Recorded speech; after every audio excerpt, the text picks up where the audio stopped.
Britishers robbed India. Britishers did not do that activity. But tell me, my dear, if Mughals did not construct a building, did not construct a monuments in India, so what is the reason why Britishers came in India? Why they will come in India and they roam here and there in India? Why our GDP increased with the help of monuments? My friend, you are saying that just because of the monuments that have been constructed by the Mughals, the GDP of India has increased a lot. So do you know about the electoral bond which has been revealed a few? Yeah, I know. So tell me what is electoral? Due to this, in current time, as you all know, that Britishers gave us electoral bond, and with the help of electoral bond, we have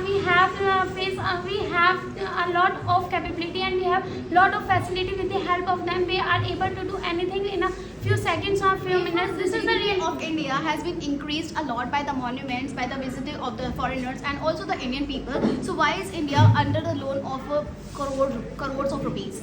Why? Because in current time, as well as on that time, the population was not so high, but in current time India is counted in a world's highest population country. So that's why in current time we have to face lots of problem in the matter of resources.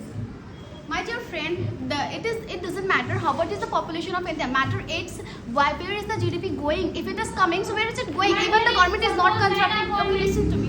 If our government doesn't have much resources according to their population, the people are more according to the resources. So definitely our GDP go in loss because our government doesn't have proper resources. What kind of resources do you want that should be here in India to make the people stable?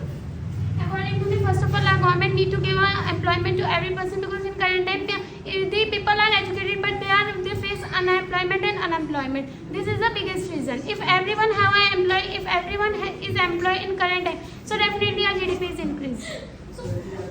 You still didn't answer me. Where is the GDP going? If the GDP is increasing, so where is it going?